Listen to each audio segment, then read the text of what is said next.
সুপ্রিয় শিক্ষার্থীবৃন্দ, আজকের সমাজবিজ্ঞান ক্লাসে সবাইকে স্বাগত। আমি সমাজবিজ্ঞান ক্লাসের আজকে নতুন শিক্ষক। এর আগে দুইজন শিক্ষক ক্লাস নিছেন, আমি তৃতীয় শিক্ষক হিসেবে ক্লাস নিব আজকে। আমি একাদশ সমাজবিজ্ঞানের দুটি চ্যাপ্টার পড়াবো, ষষ্ঠ এবং সপ্তম। আজকে আশা করছি তোমরা সবাই ভালো আছো। রাজশাহী কলেজের অনলাইন ক্লাসে আজকে আমার পরিচয় হচ্ছে, তোমরা জানতে পারবে আমার পরিচয় এখানে। আমি মোহাম্মদ সাদিকুল ইসলাম, প্রভাষক সমাজবিজ্ঞান, রাজশাহী কলেজ, রাজশাহী। আজকে পাঠ পরিচিতি যে বিষয়ে আজকে পড়ানো হবে সেটা হচ্ছে ষষ্ঠ অধ্যায়, সমাজ জীবনে প্রভাব বিস্তারকারী উপাদানসমূহ। সমাজ জীবনে প্রভাব বিস্তারকারী উপাদানসমূহ কি? আমাদের সমাজে বসবাস করতে হলে কি কি উপাদান আমাদের জীবনে প্রভাব বিস্তার করে? সমাজবিজ্ঞান যেহেতু সমাজকে নিয়ে আলোচনা করে, আর সমাজের প্রধানতম উপাদান হচ্ছে মানুষ, এবং এই মানুষের জীবনে সমাজে বসবাস করতে গেলে যে সকল উপাদান প্রভাব বিস্তার করে সেগুলোর আলোচনাই হচ্ছে সমাজ জীবনে প্রভাব বিস্তারকারী উপাদানের আলোচ্য বিষয়। আজকের এই পাঠ থেকে আমরা কি শিখব? সমাজ জীবনে প্রভাব বিস্তারকারী উপাদানগুলো কি কি তা শিক্ষার্থীরা বলতে পারবে, জানতে পারবে। ভৌগোলিক, জৈবিক অথবা বংশগতি, সাংস্কৃতিক এবং সামাজিক উপাদানের প্রভাব সম্পর্কে জানতে পারবে। মানুষ পরিবেশের সৃষ্টি, কেননা মানুষ যে পরিবেশে বসবাস করে সেই পরিবেশ তার জীবনকে নিয়ন্ত্রণ ও প্রভাবিত করে। মানুষের মানসিকতা পরিবেশ দ্বারা প্রভাবিত হয়। মানুষের পর্যবেক্ষণলব্ধ জ্ঞান ও চিন্তা চেতনা পরিবেশের ফল। সমাজবিজ্ঞানীরা সমাজবিজ্ঞানকে বিশ্লেষণের জন্য সমন্বিত দৃষ্টিভঙ্গি গ্রহণ করেন। এর মাধ্যমে সমাজবিজ্ঞানকে পূর্ণাঙ্গভাবে উপলব্ধি করা সম্ভব হয়। সমাজ জীবনে প্রভাব বিস্তারকারী কি কি উপাদান রয়েছে? সমাজ জীবনকে মৌলভাবে প্রভাবিত করে এমন সব উপাদানের মধ্যে 4টি উপাদানকে সমাজবিজ্ঞানীরা বিশেষভাবে গুরুত্ব দিয়েছেন।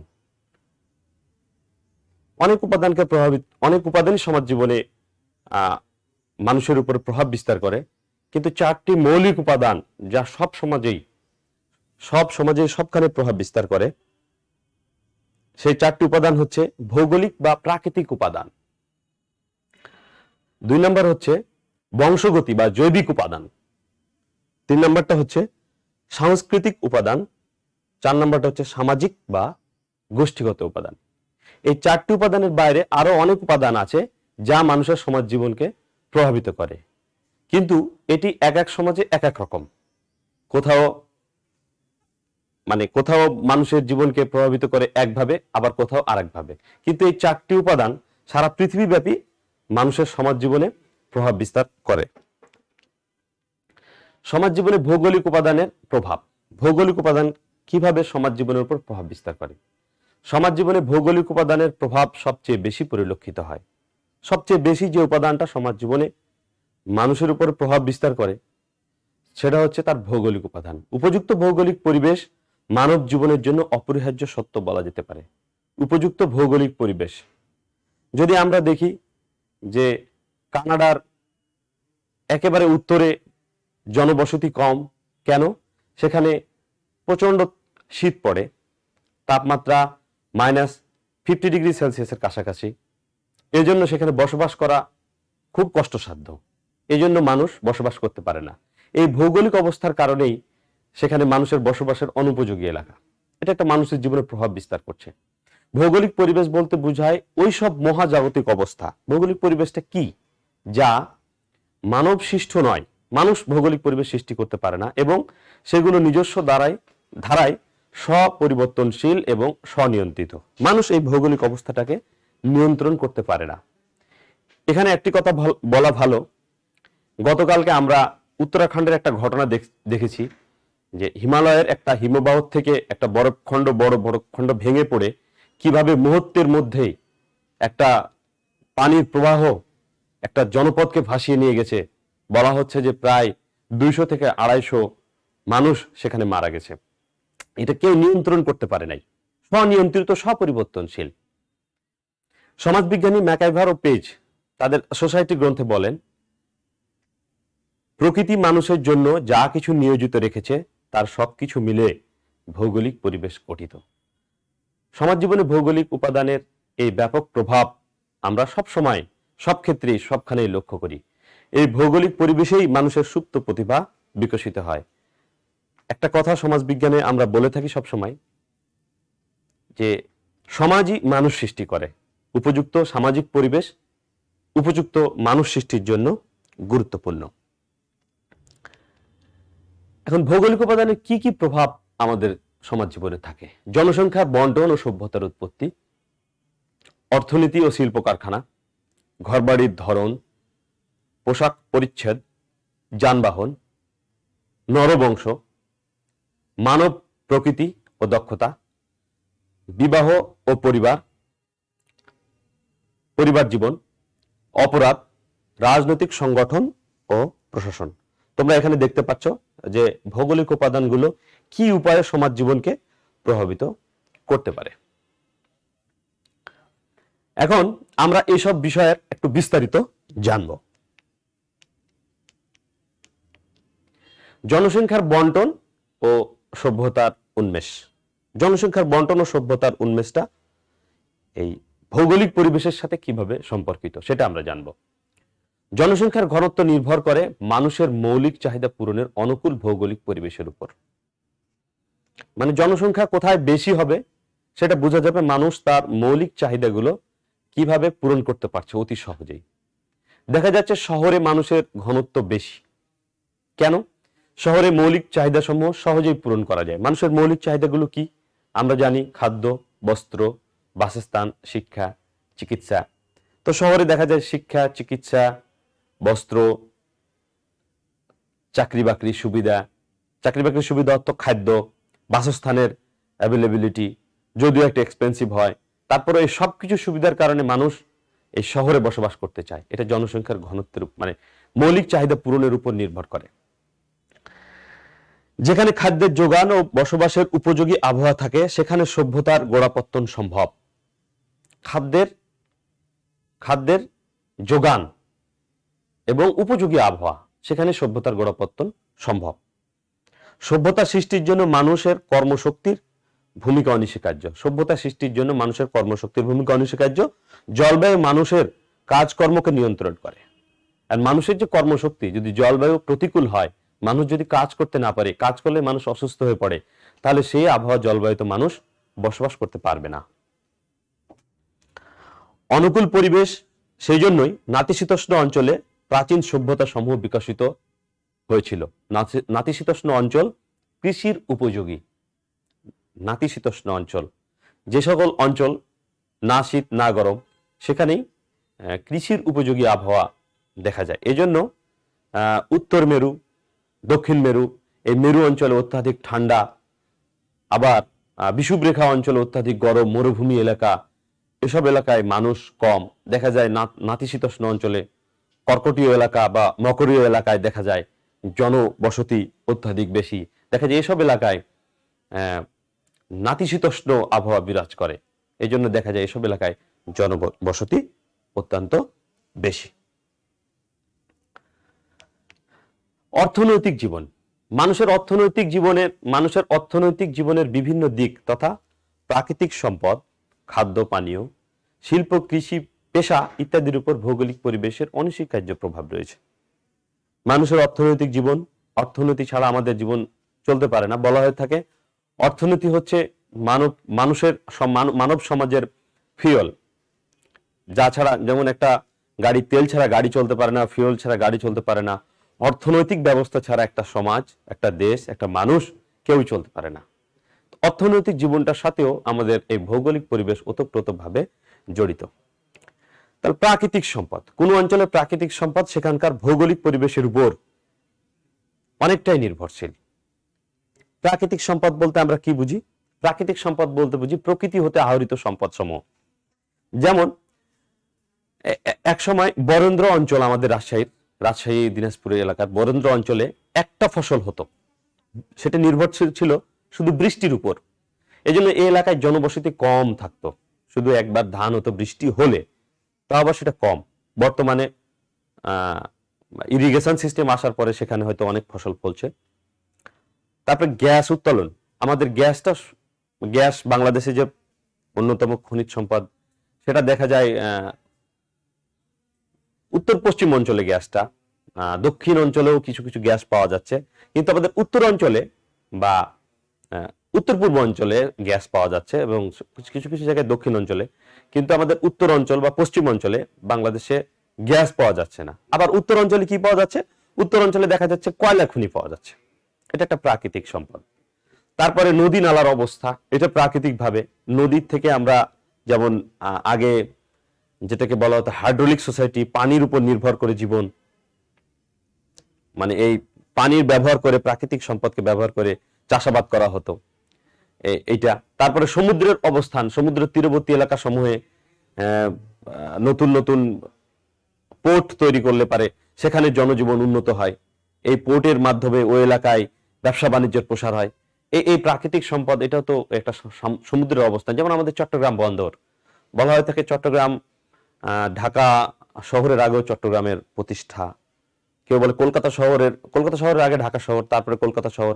অনেকে বলে যে মুম্বাই শহরের আগেও চট্টগ্রাম বন্দরের প্রতিষ্ঠা বা চট্টগ্রাম শহরের প্রতিষ্ঠা, কারণ এই বন্দরটার কারণে।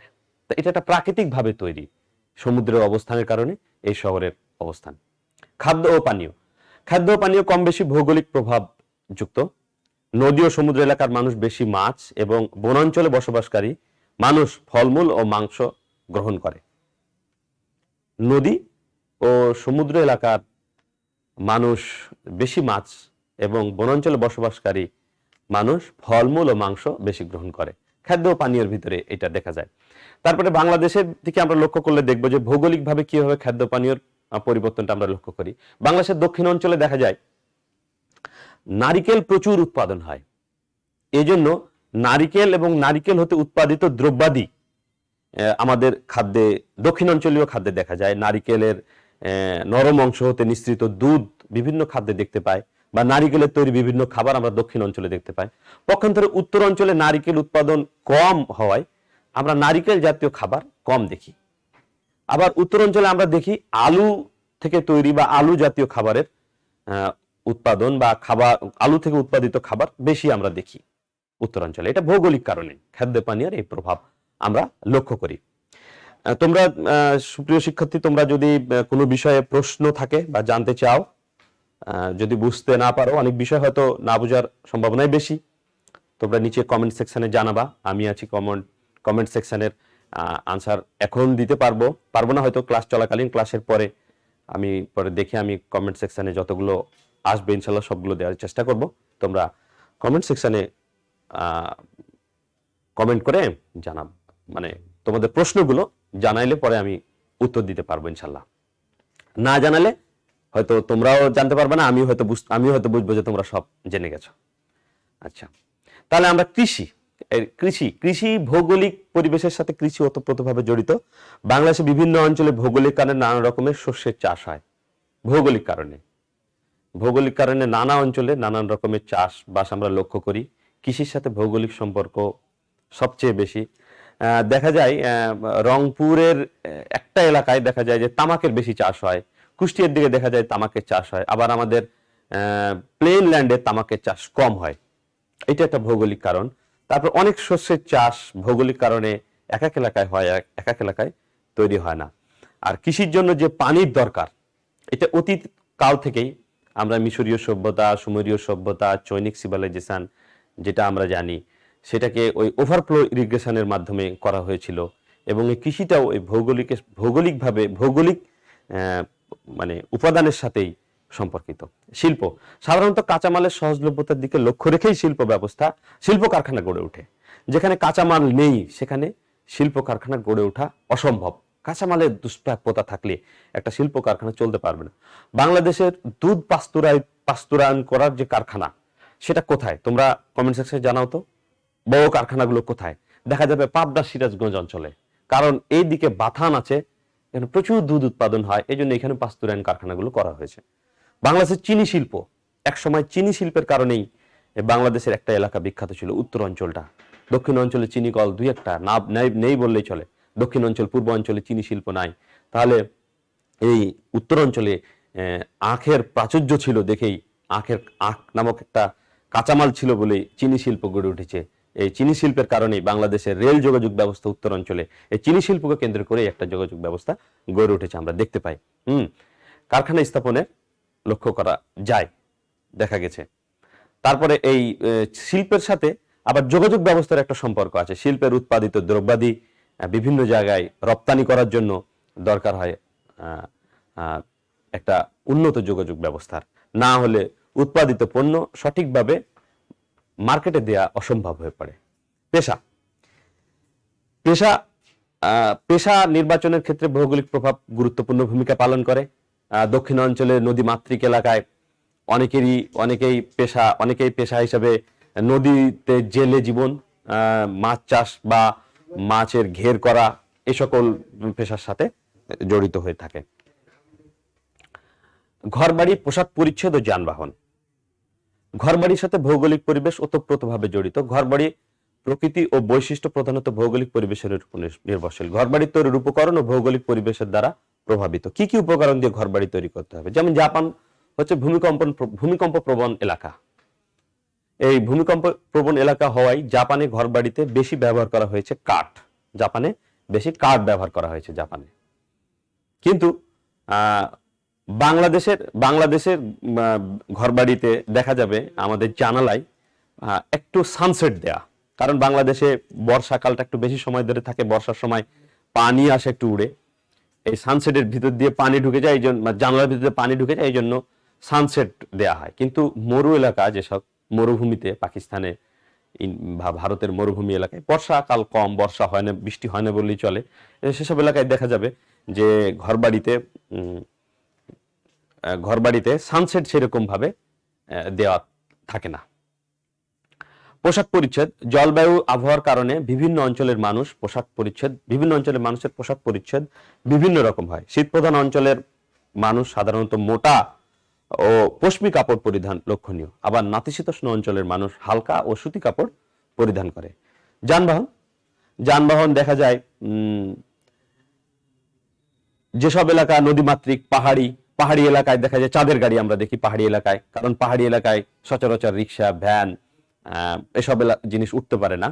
আবার প্লেন ল্যান্ডে, আমাদের বান্দরবনে গেলে কি দেখি? চাঁদের গাড়িতে আমরা উঠি। এটা শুধুমাত্র হয়েছে সেখানে পাহাড়ি ভূতাত্ত্বিক অবস্থার কারণে, এটা একটা প্রাকৃতিক বিষয়। এই যানবাহনের কারণে আমাদের এটা হয়ে থাকে। নরগোষ্ঠী, মানব প্রকৃতি ও দক্ষতা। নরগোষ্ঠী একটি জনপ্রিয় বিশ্বাস হলো জলবায়ু নরগোষ্ঠীর জন্ম দেয় আর নরগোষ্ঠীর সভ্যতার উন্মেষ ঘটায়। নরগোষ্ঠী মানে হচ্ছে রেসিয়াল আইডেন্টিটি আমাদের কেমন হবে। আমরা কেউ কালো, কেউ সাদা, কেউ আবার তামাটে বর্ণের, বিভিন্ন রকম হয়ে থাকে। এইটা একটা জনপ্রিয় বিশ্বাস যে নরগোষ্ঠী হচ্ছে জন্ম দেয় হচ্ছে জলবায়ুর কারণে মানুষের চেহারা এরকম হয়ে থাকে। আবার আমরা বলি যে নোনা আবহাওয়ার মানুষ একটু কালো হয়, সমুদ্র এলাকায় যারা বাস করে, আমরা সচরাচর বলে থাকি, এরকম মানুষের বিশ্বাস। আবার নরগোষ্ঠী থেকেই নাকি সভ্যতার উন্মেষ বলা হয়ে থাকে, যে সভ্যতা সচরাচর সাদাদের হাত ধরে এসেছে, এটা অনেকেই বলে, আমরা শুনে থাকি। একক উৎস তত্ত্ব অনুসারে নরগোষ্ঠীর তারতম্যের জন্য ভৌগোলিক প্রভাবকে স্বীকার করা হয়। শীত প্রধান অঞ্চলের মানুষ সাধারণত সাদা ও গ্রীষ্ম প্রধান অঞ্চলের মানুষ কৃষ্ণ বর্ণের হয়ে থাকে।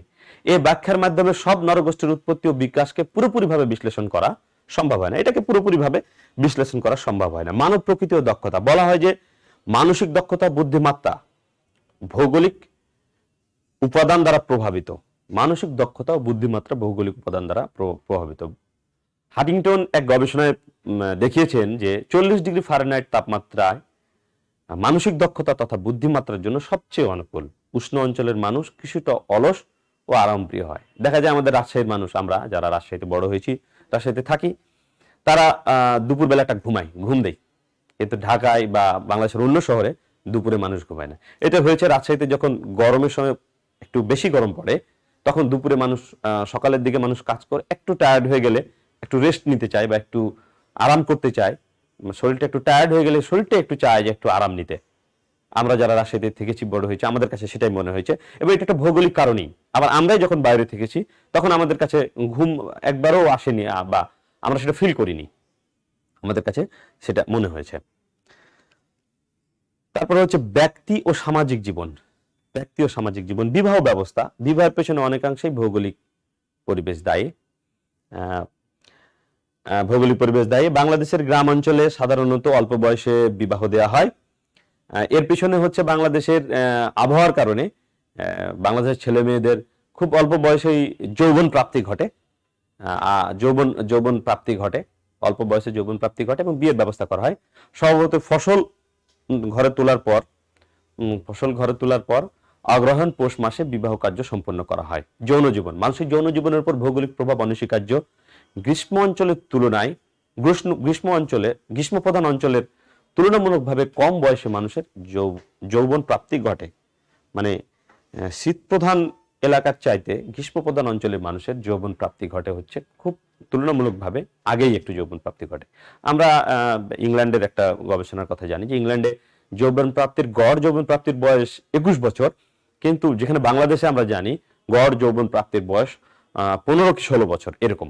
এটা মেয়েদের ক্ষেত্রে একটু কম, ছেলেদের ক্ষেত্রে আর একটু বেশি আমরা জানি।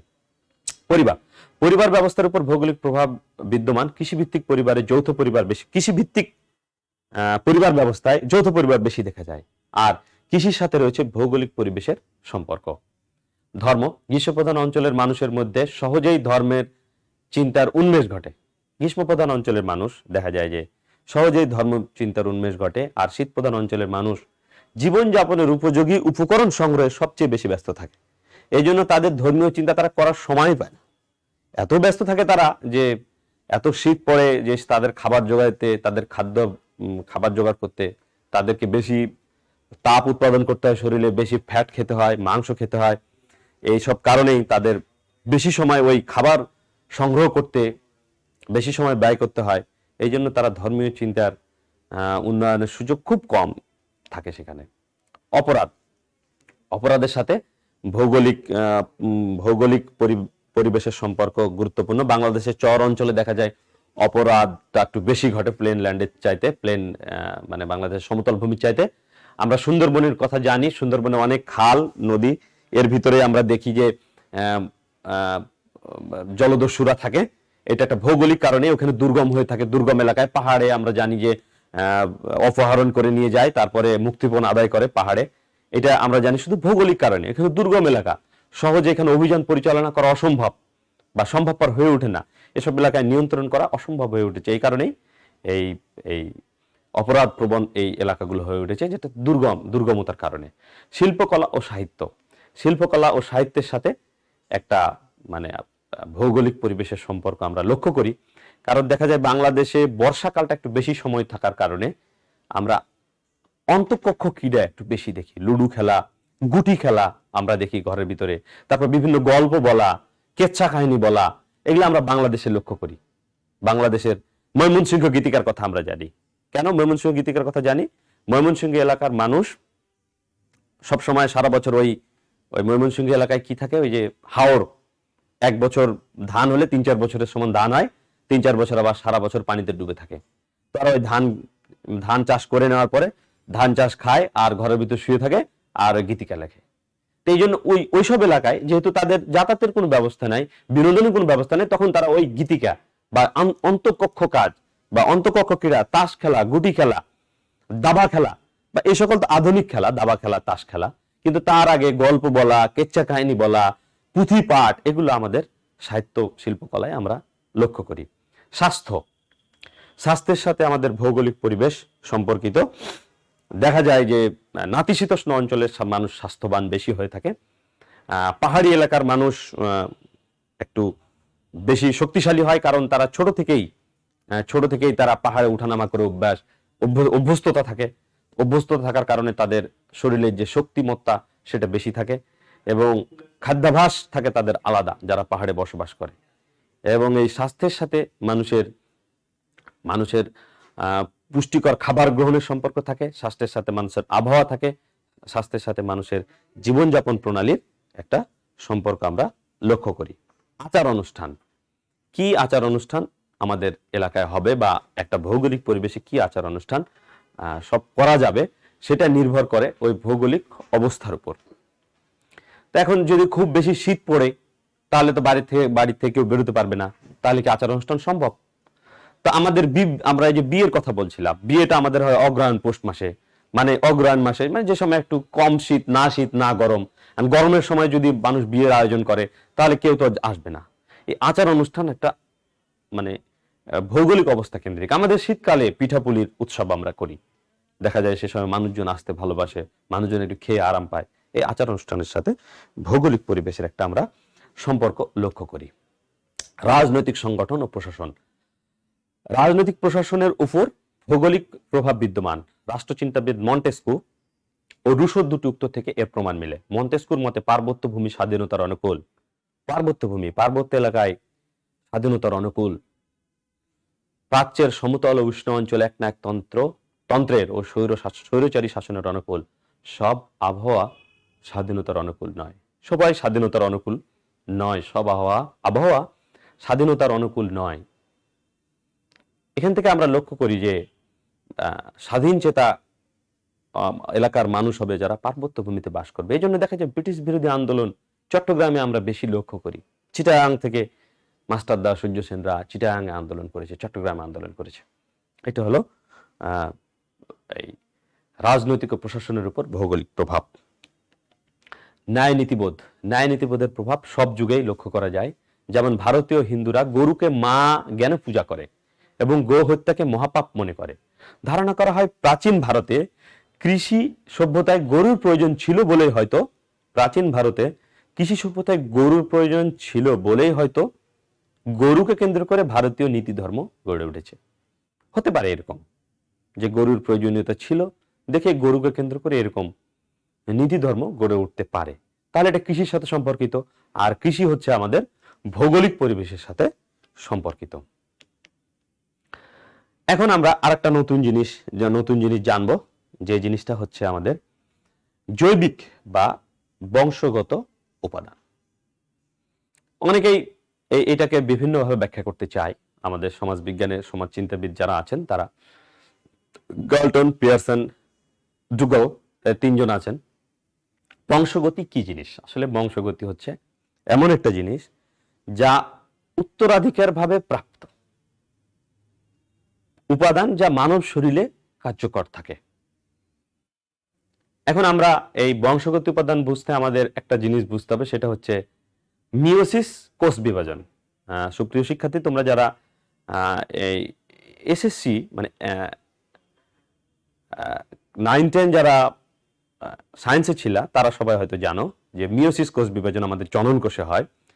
ওখানে যে জনন কোষে মিওসিস কোষ বিভাজনের মাধ্যমে ক্রোমোজোমের যে অর্ধেক বিভাজন ঘটে, এই যে বাবার কাছ থেকে 11টা ক্রোমোজোম, মায়ের কাছ থেকে 11টা ক্রোমোজোম, আর এক্স হয় বাবা মায়ের কাছ থেকে পাওয়ার পরে যে একটা সন্তান জন্ম লাভ করে 23 জোড়া ক্রোমোজোম যে আমাদের শরীরে থাকে। এই যে 11 জোড়া বাবা মায়ের কাছ থেকে আমরা ক্রোমোজোম পেলাম, এই ক্রোমোজোমের ভিতরেই যে জেনেটিক কোড থাকে, সাইটোনিন, গুয়ানিন, অ্যাডেনিন, থায়োনিন, এই যে জেনেটিক কোড, এই জেনেটিক কোডগুলোর ভিতরেই আমাদের এই বংশগতির চিহ্ন, বংশগতির ঐতিহ্য লুকায়িত থাকে। তাই বংশগতির ঐতিহ্য আমরা পূর্বপুরুষের কাছ থেকে এভাবে পেয়ে থাকি। এখন এখানে জেনোটাইপ, ফিনোটাইপ আছে, কোনটা প্রকাশ পাবে কোনটা পাবে না। অনেকে বলে এই ছেলেটা দেখতে তার বাবার মতো হয়েছে, এই ছেলেটা দেখতে তার মায়ের মতো হয়েছে, এটা দেখতে তার দাদার মতো হয়েছে। এটা কেন হয়েছে?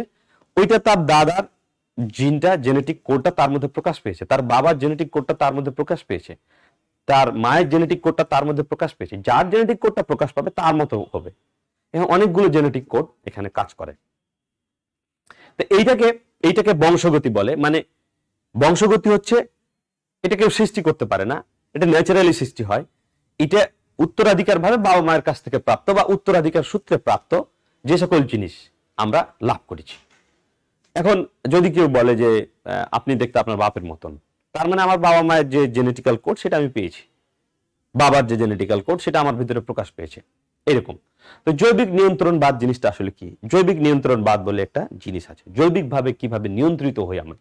প্লেটোর মতে, প্লেটো, আমাদের মহাজ্ঞানী প্লেটো বলছেন যে প্রজ্ঞা, বল, শক্তি, প্রজ্ঞা, বল, শক্তি, লোভ, লালসা মানুষের মধ্যে অসমভাবে বণ্টিত। প্রজ্ঞা, বল, শক্তি, লোভ, লালসা মানুষের মধ্যে অসমভাবে বণ্টিত। বলছে প্রজ্ঞা, বল, শক্তি এগুলো মানুষের মধ্যে সমভাবে বণ্টিত থাকে না কখনোই, এগুলো অসমভাবে বণ্টিত থাকে।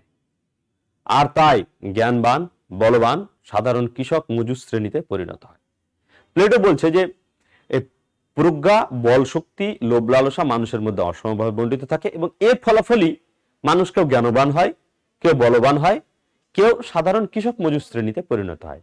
এটা পূর্বে নির্ধারিত, এটাই হচ্ছে জৈবিক নিয়ন্ত্রণবাদ। মানে এটা জৈবিকভাবে সৃষ্টি করা হয়েছে, এটা কেউ আর পরবর্তীতে এসে চেঞ্জ করতে পারে না বা পারবে না, এরকম একটা নিয়ম।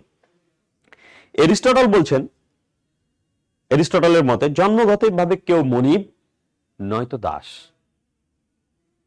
বর্ণবাদী নৃবিজ্ঞানীদের মতে শ্বেতকায়, বাদামি ও কৃষ্ণবর্ণের মানুষ সব কৃষ্ণবর্ণের মানুষ মানুষের চাইতে সর্বক্ষেত্রে উৎকৃষ্ট। তো বলছে শ্বেতকায়রা বাদামি ও কৃষ্ণবর্ণের চাইতে উৎকৃষ্ট। সাদারা কালোদের তুলনায় বেশি সভ্য, মার্জিত, বিজয়ী, প্রগতিবাদী, বলতেছে এরিস্টটল। এটা হচ্ছে জৈবিক নিয়ন্ত্রণবাদ, যে জৈবিকভাবে আপনি সাদা হয়ে আসছেন তাই আপনি মানে ইনি বেশি সভ্য, মার্জিত, বিজয়ী, প্রগতিবাদী সবই আপনি। প্লেটোর মতে এইটা, প্লেটো বলছে যে যারা সাদা তারা বাদামি এবং কৃষ্ণবর্ণের চাইতে সব ক্ষেত্রে উৎকৃষ্ট, সাদাদের তুলনায় বেশি সভ্য, সাদারা কালোদের তুলনায় বেশি সভ্য, মার্জিত, বিজয়ী এবং প্রগতিবাদী। তাহলে কালোরা কম প্রগতিবাদী, কালোরা কম মার্জিত, কালোরা বিজয়ী নয়, পরাজিত। এইভাবে এটাকেই বলা হচ্ছে জৈবিক নিয়ন্ত্রণবাদ। মানে আপনি পৃথিবীতে এসে আর কিছু সৃষ্টি করতে পারবেন না বা পরিবর্তন করতে পারবেন না। আপনি যা করে আসছেন, আপনি যা নিয়ে আসছেন আপনার উত্তরাধিকারের কাছ থেকে, তাই আপনি পৃথিবীতে ব্যবহার করবেন, তার মাধ্যমে পৃথিবী চলবেন। এটাকেই বলা হচ্ছে জৈবিক নিয়ন্ত্রণবাদ। আর ম্যাকআইভার এন্ড পেজ বলেন heredity is the germ sell contain all potentials of life, but all its actualities are evoked within and under the conditions of environment. তো বলছে হেরিডিটি সবগুলো জার্ম সেলস, পটেনশিয়ালিটিস থাকে এর ভিতরে, বাট এটা তখনই এটা জেগে উঠবে যখন একটা অনুকূল পরিবেশ পাবে, অনুকূল আবহাওয়া পাবে। অনুকূলতে বলছে যে হেরিডিটি মানে উত্তরাধিকার সূত্রে আমি যদি অনেক কিছুই পেয়ে থাকি, আমার বাবা যদি জ্ঞানী হয়, আমার বাবা যদি শ্বেতকায় হয়, আমার বাবা যদি ভদ্র হয়, আমার বাবার কাছে সবই আমি পেলাম, কিন্তু আমি যদি উপযুক্ত পরিবেশ না পাই আমি পাবো না, আমি পারবো না সেরকম হতে। এটাই ম্যাকআইভার এন্ড পেজ বারবার বলতেছেন। গাল্টনের মতে শারীরিক গঠন ও যৌন ক্ষমতা, রং, স্বাস্থ্য, শক্তি, সংবেদনশীলতা, শ্রবণ ক্ষমতা, বুদ্ধিমত্তা, পারদর্শিতা ইত্যাদির ক্ষেত্রে মানুষ মূলত অসম। তো গাল্টনের মতে যে মানুষ অসময়, জৈবিকভাবেই অসময়। গায়ের রঙের ক্ষেত্রে অসম, যৌন শক্তির ক্ষেত্রে অসম, স্বাস্থ্যের ক্ষেত্রে অসম, সংবেদনশীলতার ক্ষেত্রে অসম, বুদ্ধিমত্তার ক্ষেত্রে অসম, পারদর্শিতার ক্ষেত্রে অসম। যে মানুষ অসময়, মানুষের সৃষ্টিটাই হয়েছে অসমভাবে, মানুষ জন্ম লাভ করেছে তখনই অসমভাবে। এই কারণে পৃথিবী এটাকেই বলছে জৈবিক নিয়ন্ত্রণবাদ। যে সব মানুষ যদি একই রকম হতো তাহলে তো সব যদি আবহাওয়ার সৃষ্টি হতো, পরিবেশের সৃষ্টি হতো, তাহলে এক পরিবেশে সবাই সৃষ্টি হতো। আমি যে পরিবেশে বড় হয়েছি, আমার ভাই বোনরা সবাই সেই পরিবেশে বড় হয়েছে, তাহলে সবাই তো আর একই রকম নই। তো এই কারণে এই গালসন বলছেন যে জন্মগতভাবে মানুষের শারীরিক গঠন, যৌন ক্ষমতা, রং, স্বাস্থ্য ইত্যাদির ক্ষেত্রে মূলত অসম, মানুষ অসময় থাকে। ইত্যাদির ক্ষেত্রে সবসময় দেখা যায় যে মানুষ অসময় থাকে। এটা পরিবেশের কোনো কাজ না বা অন্য কোনো উপাদানের প্রভাবের কোনো কাজ না, এটা মানুষ জন্মগতভাবে হয়ে আসছে। এখন জৈবিক বা বংশগত উপাদানের কি কি প্রভাব আমরা লক্ষ্য করি? জৈবিক বা বংশগত উপাদানের বেশ কিছু প্রভাব আমরা আমাদের জীবনে লক্ষ্য করি।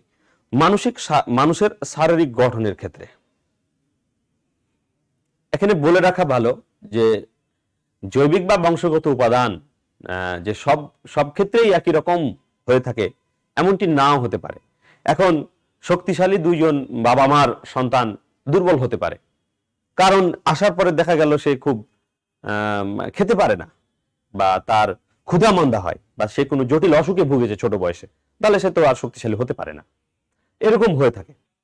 বলা হচ্ছে সচরাচর যদি উপযুক্ত সবগুলো ইনস্টিংক্ট থাকে, সবগুলো উপাদান যদি থাকে, তার সাথে এই জৈবিক জিনিসটা কাজ করতে পারে।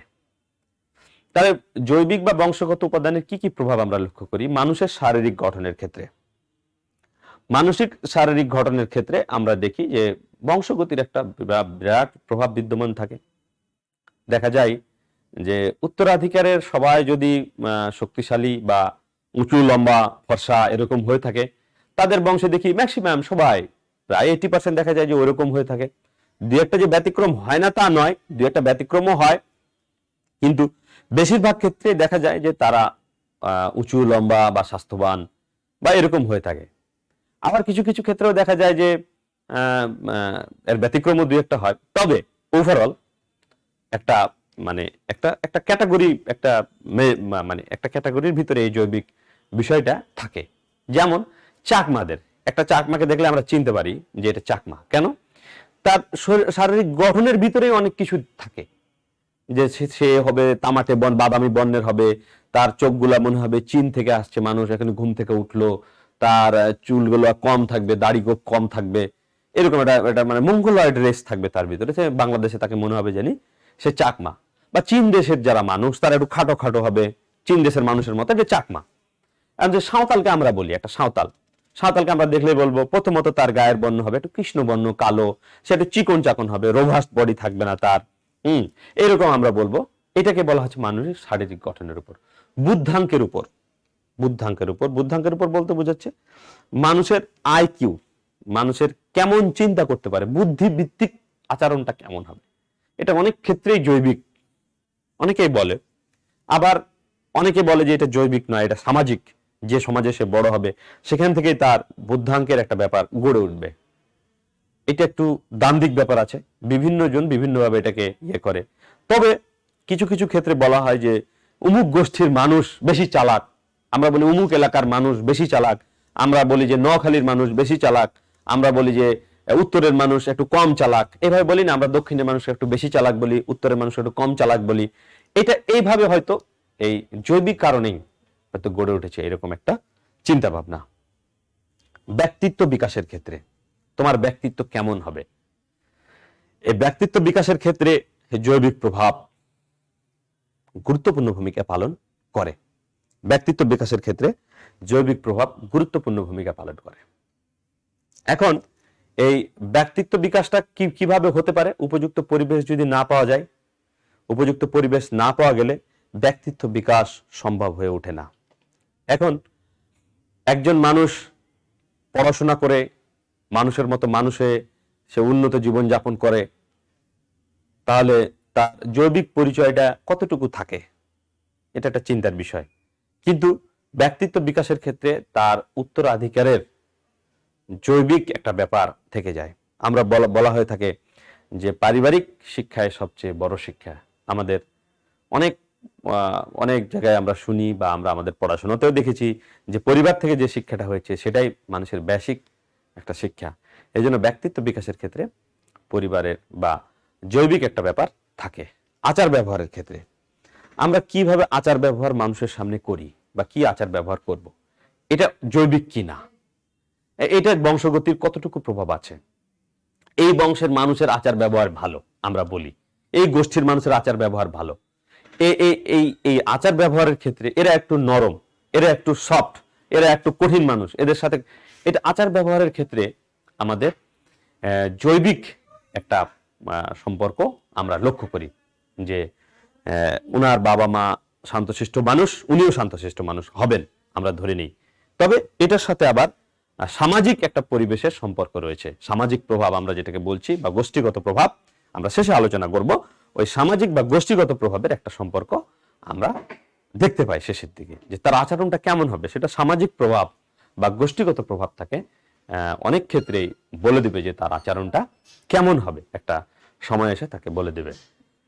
আচ্ছা, সভ্যতা বিকাশের ক্ষেত্রে জৈবিক বা বংশগতি, সভ্যতা বিকাশের ক্ষেত্রে জৈবিক বা বংশগত প্রভাব অনেক অনেক অনেক ক্ষেত্রে দেখা যায় এটা গুরুত্বপূর্ণ ভূমিকা পালন করে। যে আমরা আগে পড়ে আসলাম কি, আগে জেনে আসলাম কি, যে সাধারণ সভ্যতা বিকাশের অগ্রণী ভূমিকা পালন করে। তো সভ্যতা বিকাশের জন্য অনেক কষ্ট করতে হয়, সভ্যতার বিকাশের ক্ষেত্রে অনেক পরিশ্রম করতে হয়, অনেক চিন্তা চেতনার ব্যাপার আছে। সচরাচর এই ব্যাপারগুলো অনেকটাই জৈবিকভাবেই এই সভ্যতার বিকাশটা হয়ে থাকে। পরিবার, বিবাহ, জ্ঞাতি সম্পর্কের ক্ষেত্রে পরিবার, এখন যদি জৈবিকভাবে আমরা কৃষি ভিত্তিক পরিবার থেকে আসি, তাহলে পারে দেখা যাবে পরিবারটা আমাদের জয়েন্ট ফ্যামিলি হবে, মানে যেটাকে আমরা বলছি যৌথ পরিবার। বিবাহের ক্ষেত্রে যদি আমরা আমাদের পূর্ব বিবাহের ক্ষেত্রে এখন আমাদের যৌন জীবনটা কেমন হবে সেটার উপর নির্ভর করে। আবার আমরা যদি কৃষিভিত্তিক পরিবারে বাস করি, তাহলে সেখানে বহু বিবাহের প্রচলন আমরা একটা দেখেছি বা দেখি। সেখানে আবার বিবাহ, একক বিবাহ বা বহু বিবাহ দেখা যায়, বা সেটা আবার অনেকগুলো ফ্যাক্টরের উপর নির্ভর করে। জ্ঞাতি সম্পর্কটা হচ্ছে একটু দেখা যায় যে এই ছেলেটার জন্ম কি শহরে নাকি গ্রামে। আমরা গ্রামীণ জনগোষ্ঠীর ভিতরে জ্ঞাতি গোষ্ঠীর মধ্যে সম্পর্কের বন্ধনটা একটু বেশি দেখি, যেটা শহরের চাইতে বেশি। সুপ্রিয় শিক্ষার্থী, তোমরা বেশি এটা লক্ষ্য করবে যে জ্ঞাতি গোষ্ঠীর সাথে শহরের মানুষদের চাইতে গ্রামীণ মানুষদের সম্পর্কটা একটু বেশি লক্ষ্য করা যায়। আমরা সবসময় এটা লক্ষ্য করি যে জ্ঞাতি গোষ্ঠীর সাথে সম্পর্ক গ্রামীণ মানুষদের চাইতে শহরের মানুষদের চাইতে গ্রামীণ মানুষদের মধ্যে বেশি। সুপ্ত প্রতিভা ও সামাজিকীকরণ, সুপ্ত প্রতিভার বিকাশ এটা উত্তরাধিকার ভাবে প্রাপ্ত কিছু জিনিস আমাদের ভিতর থাকে। সুপ্ত প্রতিভা মানুষের ভিতরে উত্তরাধিকার ভাবে অনেক সুপ্ত প্রতিভাই থাকে, কিন্তু এটার সাথে এই যে সামাজিকীকরণ বিষয়টা আছে, এটা কিন্তু পুরোপুরি জৈবিক। কারণ সামাজিকীকরণের যে উপাদানগুলো আমরা লক্ষ্য করি, সে উপাদানের মধ্যে প্রধানতম উপাদান হচ্ছে আমাদের পরিবার আমাদের একটা জৈবিক ব্যাপার, জৈবিক সংগঠন। এই পরিবারের মধ্যে আমরা জন্ম লাভ করি, এই পরিবারের মধ্যে আমরা বেড়ে উঠি, এই পরিবারের আচারণই আমরা শুনি, এই পরিবারের মধ্যেই আমরা বেড়ে উঠি। তাই এই পরিবার ব্যবস্থায় বা এই জৈবিক ব্যবস্থায় আমাদের সুপ্ত প্রতিভা এবং সামাজিকীকরণের জন্য দায়ী। এখন এই সকল বিষয়ের উপর আলোচনা আমি করলাম। যদি তোমাদের এই সকল বিষয়ে কোনো প্রশ্ন থাকে, কমেন্ট সেকশনে কমেন্ট করে জানাবা, প্রশ্নটা লিখে দিবা বা কমেন্ট করে জানালে আমি উত্তর দেবো, ইনশাল্লাহ চেষ্টা করবো উত্তর দিতে। আমি কমেন্টগুলো এখন দেখতে পাবো না, হয়তো ক্লাস শেষের পরে আমি কমেন্টগুলো দেখবো, সবার কমেন্টগুলো দেখে আমি হয়তো চেষ্টা করব যে পরে আনসার দেওয়ার, যখন আমি দেখব। বাড়ির কাজ কি আছে? বাড়ির কাজ হচ্ছে শ্রেণীকক্ষের উপর ভিত্তি করে নিজের জীবনযাত্রার উপর ভৌগোলিক উপাদানের প্রভাব চিহ্নিত করা।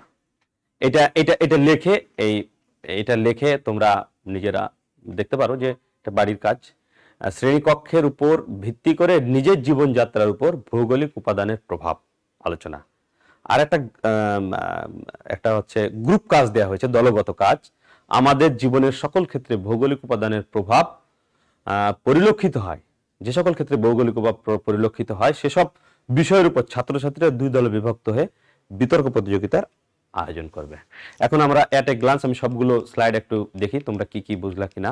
একটু হয়তো অনেকগুলো বুঝছো, এইটা তো ভার্চুয়ালি থাকবে, তোমরা বারবার দেখতে পারবা। তারপর আমি প্রথম থেকে একটু তোমাদের দেখাই যে মানুষ পরিবেশের সৃষ্টি, কেননা মানুষ যে পরিবেশে বসবাস করে সেই পরিবেশই তার জীবনকে নিয়ন্ত্রণ করে এবং প্রভাবিত করে। মানুষের মানসিকতা পরিবেশের দ্বারা প্রভাবিত হয় এবং মানুষের পর্যবেক্ষণলব্ধ জ্ঞান ও চিন্তা পরিবেশের ফল। সমাজবিজ্ঞানীরা সমাজ জীবনকে বিশ্লেষণের জন্য সমন্বিত দৃষ্টিভঙ্গি গ্রহণ করেন এবং এর মাধ্যমে সমাজ জীবনকে পূর্ণাঙ্গভাবে উপলব্ধি করা সম্ভব। সমাজ জীবনে প্রভাব বিস্তারকারী অনেকগুলো উপাদান রয়েছে। সমাজবিজ্ঞানীরা 4টি উপাদানকে বেছে নিয়েছেন। এক হচ্ছে ভৌগোলিক উপাদান বা প্রাকৃতিক উপাদান, বংশগতি বা জৈবিক, সাংস্কৃতিক উপাদান এবং সামাজিক বা গোষ্ঠীগত উপাদান। আজকে আমরা আলোচনা করলাম দুটো উপাদান, যেটা হচ্ছে ভৌগোলিক বা প্রাকৃতিক উপাদান, বংশগতি বা জৈবিক উপাদান। সমাজ জীবনে ভৌগোলিক উপাদানের প্রভাব কি সেগুলো আমরা আলোচনা করছি। ভৌগোলিক উপাদানের এই সকল প্রভাব আছে আমরা দেখি: জনসংখ্যার বন্টন, সভ্যতার উৎপত্তি, অর্থনীতি, শিল্প কারখানা, ঘরবাড়ির ধরন, পোশাক পরিচ্ছদ, যানবাহন, নরবংশ, মানব প্রকৃতি ও দক্ষতা, বিবাহ ও পরিবার, পরিবার জীবন, অপরাধ, রাজনৈতিক সংগঠন। জনসংখ্যার বন্টন ও সভ্যতার উন্মেষ, এটা আমি আলোচনা করলাম। অর্থনৈতিক জীবনে আমাদের কি কিভাবে প্রভাব বিস্তার করে আমাদের ভৌগোলিক জীবন। তারপর ঘরবাড়ি, পোশাক পরিচ্ছদের উপর কিভাবে প্রভাব বিস্তার করে, পোশাক পরিচ্ছদ, যানবাহনের উপর, সেটা আমরা আলোচনা করলাম। নরগোষ্ঠী মানব প্রকৃতি ও দক্ষতার উপর কিভাবে প্রভাব বিস্তার করে সেটা আমরা আলোচনা করলাম।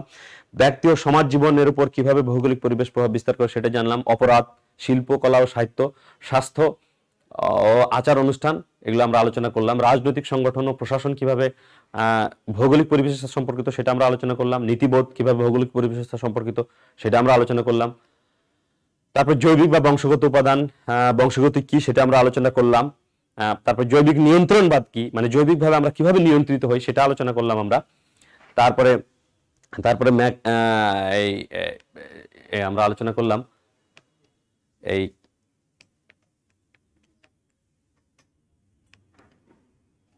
জৈবিক বা বংশগত উপাদানগুলোর প্রভাব কি সেগুলো আলোচনা করলাম। মানুষের শারীরিক গঠন ক্ষেত্রে, বুদ্ধাঙ্কের উপর প্রভাব, ব্যক্তিত্ব বিকাশের ক্ষেত্রে, আচার ব্যবহারের ক্ষেত্রে, অপরাধের ক্ষেত্রে, সভ্যতার বিকাশের ক্ষেত্রে প্রভাব, তারপর পরিবার বিবাহ, জ্ঞাতি সম্পর্কের ক্ষেত্রে প্রভাব, সুপ্ত প্রতিভা ও সামাজিকীকরণের ক্ষেত্রে এর প্রভাব। বাড়ির কাজ, আমরা এই দুটো বাড়ির কাজ আমরা দেই ক্লাসে, তোমরা এই দুটো চেষ্টা করবা করার। বিশেষ করে 1 নম্বর কাজটা তোমার শ্রেণীকক্ষের আলোচনার উপর, আজকের আলোচনার উপর তোমার জীবনে কি কি ভৌগোলিক প্রভাব তুমি লক্ষ্য করো সেটা তুমি তোমার খাতায় লিখে চেষ্টা করবা দেখার যে আসলে কি কি ভৌগোলিক প্রভাব আমরা লক্ষ্য করি আমাদের জীবনে। হ্যাঁ, এটা হলো সবচেয়ে ভালো হবে যদি তুমি এটা ইয়ে করতে পারো, চিন্তা করতে পারো। আসলে সমাজ বিজ্ঞান হচ্ছে এমন এক বিজ্ঞান যেটা নিজের জীবনকে দিয়েই বুঝার বিজ্ঞান, যে নিজের জীবনের উপর এই সমাজের কি কি প্রভাব আমরা লক্ষ্য করি, সেটাই তো হচ্ছে সমাজ বিজ্ঞান। আমরা সমাজে বাস করি, সমাজকে নিয়ে আলোচনা করি এবং এই সমাজের সাথে আমরা কিভাবে সম্পর্কিত, এই সকল বিষয়ের আলোচনায় হচ্ছে আমাদের সমাজ বিজ্ঞান। এই সমাজ বিজ্ঞানের আলোচনা যখন আমরা নিজেদের সাথে মিলিয়ে আলোচনা করব, তখনই সমাজ বিজ্ঞানের আলোচনা পরিপূর্ণভাবে বিকশিত হবে। তাহলে আজকের ক্লাস তোমাদের জন্য সবাইকে ধন্যবাদ। আর তোমাদের মনে হয় এরপরে পরীক্ষা শুরু হবে, পরীক্ষার পরে হয়তো আবার তোমাদের ক্লাস শুরু হবে। সবাইকে ধন্যবাদ। তোমরা কমেন্ট সেকশনে তোমাদের যে প্রশ্নগুলো আছে সেই প্রশ্নগুলো জানালে আমি হয়তো উত্তর দেব। সবাইকে ধন্যবাদ।